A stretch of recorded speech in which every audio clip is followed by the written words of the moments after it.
Hello দর্শক, আসসালামু আলাইকুম। আশা করি সকলে ভালো আছেন। তো দর্শক, দেখতে পাচ্ছেন আমরা কীভাবে এই সুপারি গাছগুলো চাষ করেছি।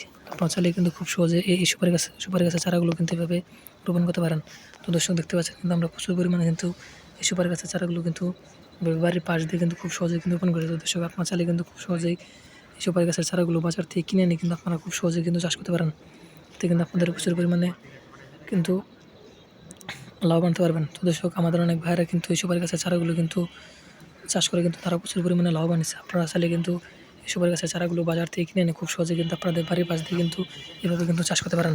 তো দর্শক, দেখতে পাচ্ছেন কিন্তু আমাদের সুপারি গাছগুলো কিন্তু প্রচুর পরিমাণে কিন্তু বড় হচ্ছে। তো দর্শক, এই সুপারি গাছে যখন প্রথমে বড় হয়ে যাবে তখন কিন্তু সেই সুপারি গাছে কিন্তু প্রচুর পরিমাণে কিন্তু সুপারিগুলো ধরবে। তারপর সেই সুপারিগুলো কিন্তু আপনারা চাইলে কিন্তু চাষ করে এই সুপারিগুলো কিন্তু বাজারে নিয়ে বিক্রি করতে পারবেন এবং পাশাপাশি আপনার নিজেরাও সেই সুপারিগুলো কিন্তু খেতে পারবেন।